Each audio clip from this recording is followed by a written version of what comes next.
Estamos nas oitavas. E sim, estamos em octavos.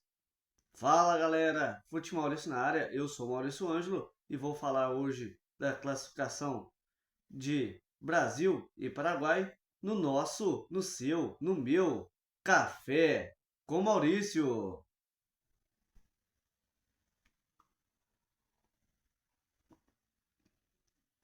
Então, galera, começamos aí, né? Nosso sexto episódio do Café com Maurício. Você que não conhece o programa ainda pode acompanhar aí os outros episódios no YouTube e entre outras redes sociais. Vamos lá, classificações dramáticas, senhoras e senhores, tanto de Brasil quanto de Paraguai, né? Nessa última segunda-feira, jogos da fase 16 avos de final, né? E primeiramente, o Brasil jogou com o Japão. O Brasil tinha um certo favoritismo. O Brasil chegou um pouco pressionado também, por outro lado, né? A pressão de mostrar um bom futebol, a pressão de chegar além, né? Nessa Copa do Mundo, pressão que a gente carrega aí há mais de 23 anos, 24 anos para ser exato, né? Sem o hexacampeonato, né? O hexa não vem neste período, o último em 2002, ano que esta pessoa que vos fala estava nascendo, né? Mas enfim, vida que segue. Seleção brasileira começou com falhas, né? Falhas defensivas, falhas táticas, falhas de marcação, muito espaço. O Japão tinha muita flexibilidade para jogar, né? Criar jogadas tanto pelas laterais quanto pelo meio de campo. Casemiro fez uma falta que não era necessária num primeiro momento, foi amarelado, né? E assim saiu também depois o gol da seleção brasileira numa falha em conjunto, né, total, mas a gente tem que dar nome aos bois, né, literalmente falando, né? Então, Casemiro e Danilo foram responsabilizados por o gol japonês, né? O gol que saiu num erro de comunicação entre eles, o Danilo não conseguiu acompanhar a jogada. O Casemiro não podia fazer a falta, pois já havia sido amarelado na primeira marcação da arbitragem, e daí saiu o gol japonês. Desde então, o Brasil é, foi pressionando, foi mexendo no time, rodando a bola, até que conseguiu achar o seu gol, né? Belo gol aí do próprio Casemiro, que se redimiu, né? Uma boa bola cruzada por Douglas Santos, e o Vinícius Júnior também deu uma participação ali legal nessa jogada, né? Deu uma condução, uma movimentação muito boa, mas o Douglas Santos cruzou a bola e o Casemiro estava na hora certa, no lugar certo, para se redimir com a seleção brasileira e marcar o seu gol.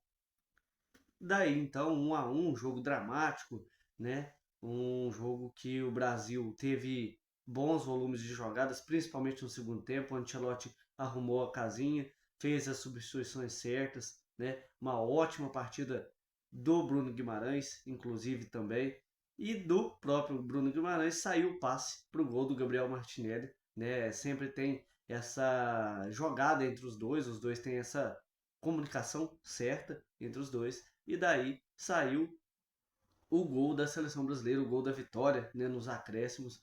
O Brasil se sagrou aí vencedor deste jogo, né? Mereceu ganhar, mereceu, porque arrumou a casinha, teve um bom volume de jogo, de jogadas criadas, de chances criadas também. Um pecado, senhoras e senhores, aquele gol do Vinícius Júnior não ter acontecido, né? Limpou todo mundo, chutou, mas o Suzuki estava ali bem na jogada, espalmou, a bola bateu na trave e saiu, né? Um pecado também não ter sido aquele gol do Casemiro naquele primeiro momento que ele cabeceia para dentro da área e o jogador japonês tira em cima da linha, né? O Casemiro atuou bem no segundo tempo e conseguiu redimir a falha que teve, né, nos seus primeiros momentos no jogo. Então, daí o Brasil saiu vencedor, merecidamente, no meu ponto de vista, jogou mais que o Japão, teve mais intensidade no jogo e venceu porque mereceu, não pelo elenco, mas pelo jogo que fez, né? Um elenco que ainda tem algumas falhas, algo a ser consertado, né? O Brasil pega o vencedor agora de Noruega e Costa do Marfim, e vamos ver aí o que Ancelotti pensa para esse jogo, né?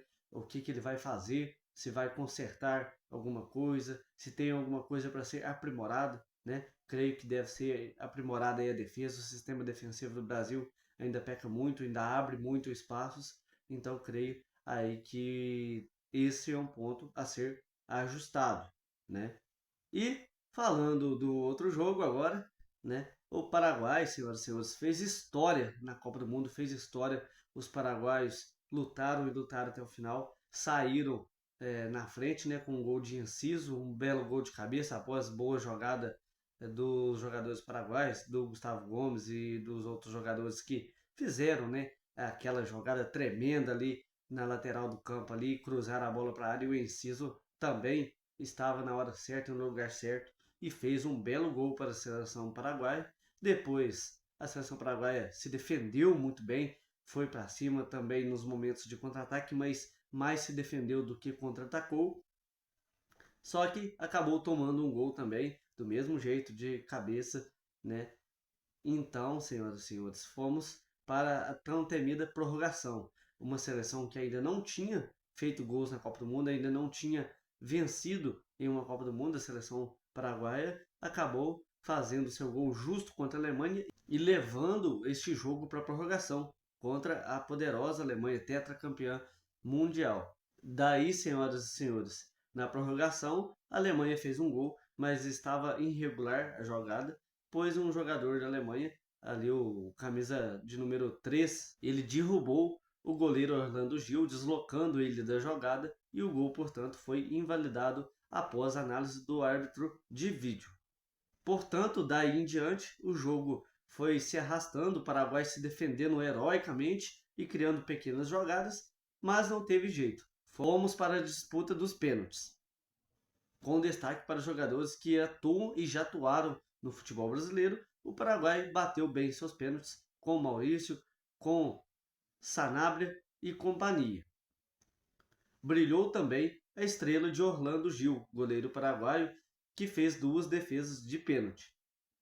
E no fim da história, o Paraguai se aproveitou de um erro de pênalti do jogador alemão, que isolou a última cobrança que teve, e nos pés de Canales, o Paraguai se sagrou vencedor desse jogo e avançou para as oitavas de final da Copa do Mundo.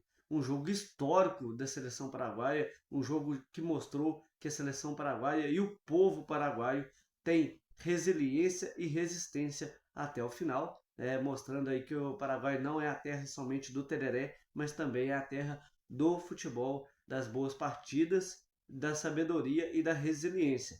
Paraguai vencedor deste jogo aí. Espera agora, portanto, o vencedor de França e Suécia aí. Não está fácil a vida da seleção paraguaia, mas é uma seleção que não tem medo de ninguém, é uma seleção que luta até o fim e que pode surpreender ainda mais nesta Copa do Mundo. Mas e aí, senhoras e senhores? Será que o Brasil consegue melhorar ainda mais o seu futebol? Será que Carlo Ancelotti tem uma carta na manga? E o Brasil? Será que avança ainda mais nessa Copa do Mundo? Será que pode entregar ainda mais essa seleção? Porque potência tática e técnica a gente tem, basta fazer pequenos ajustes. E a nossa querida seleção paraguaia, nossos queridos hermanos de continente, será que também podem surpreender? Podem tirar a Suécia ou a França?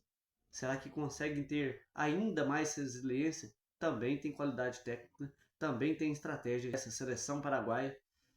Resta saber as cenas dos próximos capítulos, senhoras e senhores. Vamos aguardar os desdobramentos desta belíssima Copa do Mundo que a gente está tendo. Mas é isso. Me diga aí nos comentários o que você pensa, o que você achou dos jogos de Brasil e Paraguai e o que você pensa para os próximos jogos aí dessas seleções. E também o que você está achando, claro, da Copa do Mundo e desse quadro Café com Maurício, né? Então é isso. Se inscreva no nosso canal, siga a gente em todas as redes sociais. Esse foi mais um Café com Maurício. Eu sou o Maurício Ângelo. Fiquem com Deus e fui!